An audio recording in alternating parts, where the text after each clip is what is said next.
thing called tuna sashimi? 3, 2,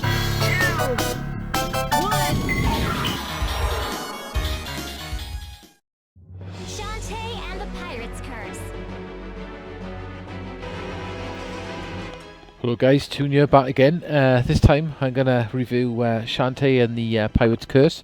This is a really cool game by WiiU Technologies. I've actually got around to actually finishing it now as well, so I really enjoyed it. So you play a little genie who's lost her powers, and she tries to get her powers back by helping people out and doing stuff around the village and getting into various adventures. And it's basically a platform, slight RPG elements to it. It's like an action platformer. It's really cool. I say this is a little bit later on in the game, so I've actually got all my powers and my skills at the moment. So, but to give you a rough idea what this game actually is like, basically this is the level select. When you actually do unlock everything, you can select which level you go to. I say this game's got really nice music done by Jake Kaufman. The music is really cool on here. I really like the 2D art style. As you go through the game as well, normally when you first start the game, you can only just jump. But later on in the game, you get various things, like you get a float. You can shoot the cannon down, which gives you like a couple of triple jumps. Basically, you can shoot. If you duck down, she wiggles her arse, which you get anyway. And she gets a kick, which pretty much I've never used. And she gets various skills in her. And you can backdash, which is quite quick as well. And you know, she plays really well, really easy. Also, you can get power-ups for her hair. Like now, I can whip her hair really fast. Normally, it's quite slow. So, what you do in this game, you can get a lot of power-ups as well. Ooh. You get a lot of power-ups, which help you out doing these games. You get ones that give you energy back. You get spike balls, which I'll use now. These spike balls are really handy.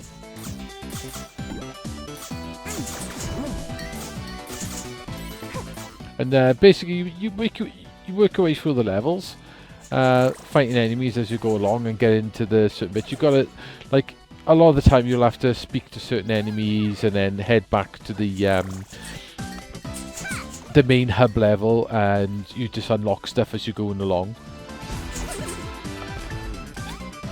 So it's got, like I said, it's got a little bit of RPG sort of elements to it. It's not like a straightforward platform game. You just, left to right. Ooh.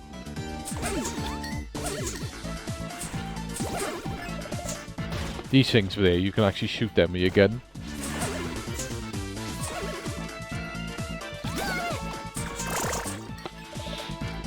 So you can see I got a lot of hearts there. You start off with 2 hearts. And you get these like squid things you can find in the levels and actually unlock. And these squid things, you take them back to the main town. This one in the town squashes them and gives you extra hearts.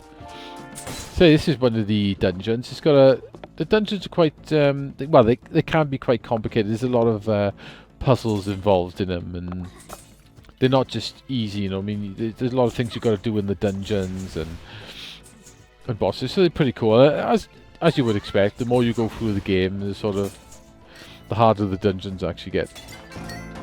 That thing I was picking up, the bento box, is you can pick up stuff to get your health back. This guy saves the game, but we won't do that at the moment.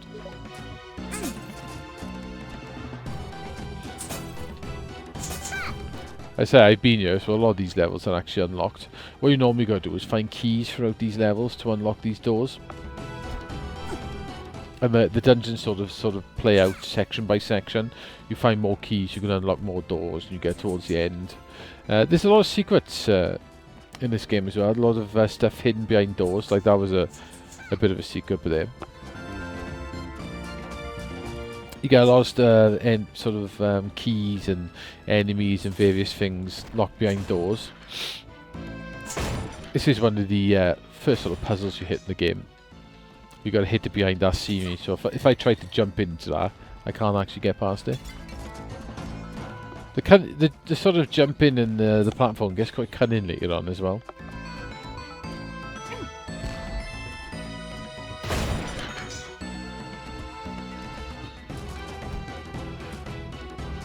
I wonder if there's a secret down it.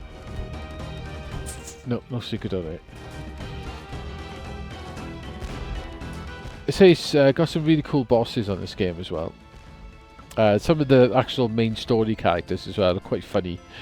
The story's like, it's pretty stupid, and but that sort of adds the charm to the game, to be honest. Like the really sort of daft story, and you got some characters. There's one later on. You got a Cyclops character that sort of he changes into He-Man essentially. Ooh, get some nice stuff off him.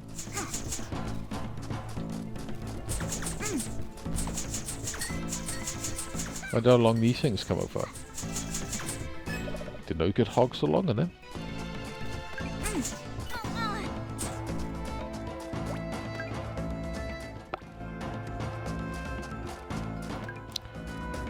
They say that flash you've seen over there is my later on in the game you get a run. So what you walk in any direction, and then you get a. She flashes, and then when you press the fire button, she runs.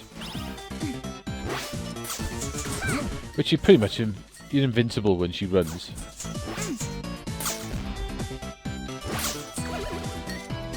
She also got a down sword.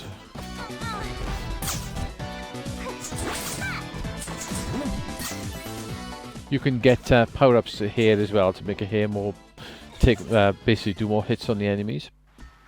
So it's got all that, you know. It's got all your sort of powering up and various other things.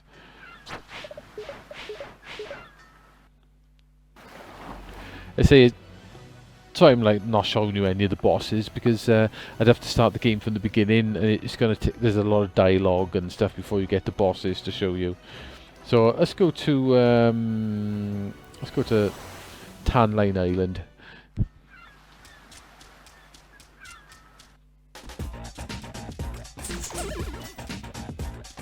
I say you do sort of come back to these levels quite a bit as well, because as you go through, you do sort of unlock abilities, so then you can get further through the levels. So it's like sort of Metroid, Castlevania, not really that type of style, but you know, more items you can get to different areas.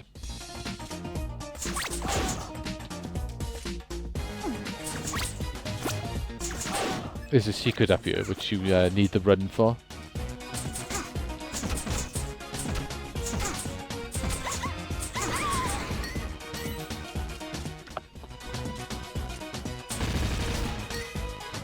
Right, here we go. So yeah, the music is really nice in this game. I gotta admit, all Jake Kaufman's soundtracks he's done for games, he's really talented. Here's the safe guy again. His music tracks are amazing. I say in there's a whole new sort of dungeon level you work with. This is pretty stupid. This is you go in here and you get mistaken for being the princess, and so they capture you, and they think basically because the princess disappeared, but she literally like disappeared like 20 minutes ago. And they've all sort of lost her, so everyone who comes up, they mistake her for the princess, and then they capture you and chuck you in this cell to keep you there. And then later on, as you go through here, you find out that she's only left like 30 minutes ago, and they find her, and then they let you free then, because they realise that you're not actually the princess, but the princess is like this really ugly sort of thing with two like gangly eyes. So all the sort of like girls they mistake for the princess are all like Shantea. They're all these like, I don't know, it's like schoolgirls, sort of like pretty sort of looking ladies, and this thing's like this really ugly sort of like plop thing. But they all think that you're the princess. It's pretty silly.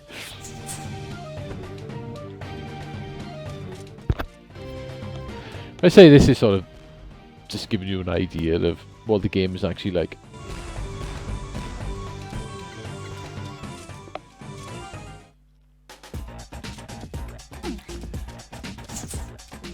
See if I can get my boost in. There is a way of instantly boosting, but I'm not quite sure you do it. There's a way of tricking the game to sort of instantly boost. I was watching on Video Games Done Quick, which, by the way, is coming up on the 3rd of July. That's a week of non-stop speed runs for 24 hours for charity. And I'm not sure if it's Doctors for Borders this year they're doing. I'm not entirely sure. But that's coming up very shortly.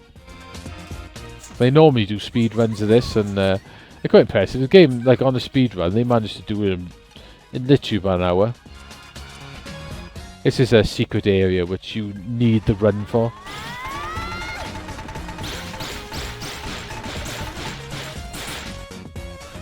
Like I say, if you need money or spike balls and stuff, this is a pretty nice way of just hogging. You just keep running back and forth. Here's an item in the chest here which you actually need. Can I have a look at this one? I say the whole puzzle of this is you've got to find those caskets. You've got to find the marks on the casket. And then you've got to work out the puzzle to get to that bit with the where the mistake with the princess. Which involves a bit of going back and forward to the main village. And what you can do as well, if I'm fast enough, I can actually boost through all this as well. But that was a really poor attempt at boosting. When you get the jump as well, you can basically jump through the air and you're just totally invincible. Right. So I'll show you one more of the levels. So look, where should we go? Where should we go? Go ahead.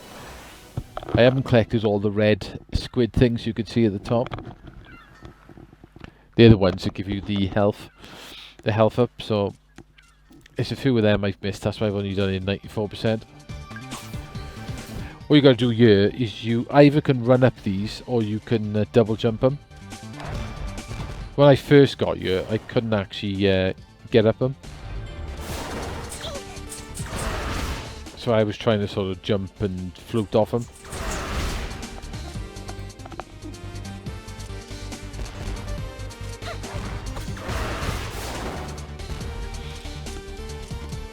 What you can do in certain sections, you can actually get the run going.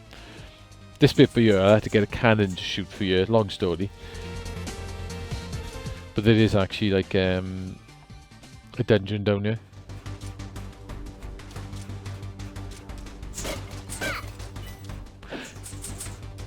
With lots of secret doors to the boss. Ooh. This dungeon's quite tricky.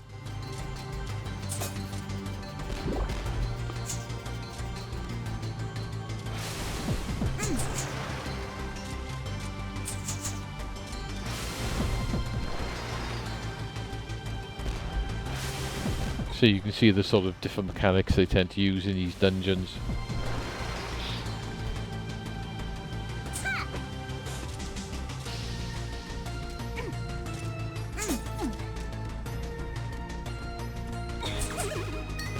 But once you get these triple jump, you can actually go up here.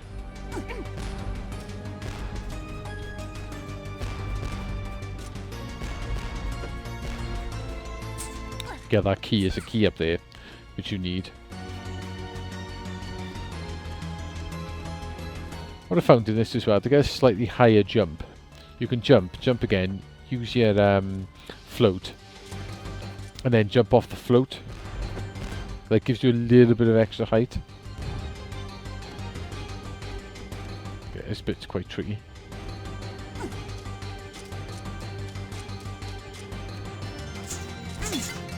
That's where the boss would normally be there.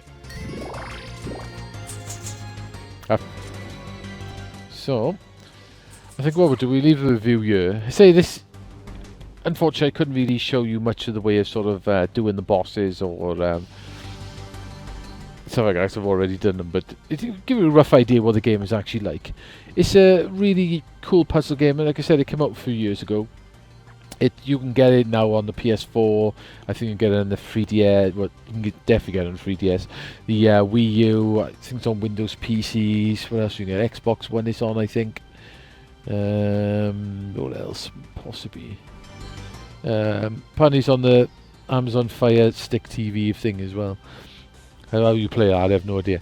But anyway, yeah, pretty cool game. It's not that much to pick up. I'm sure you can get it on Steam deals for a couple of £, and I think it's well worth the money. And say Way Forward has definitely got a really cool platform game here, with lots of really nice features. Pretty much a very old school game basically, but a really good one.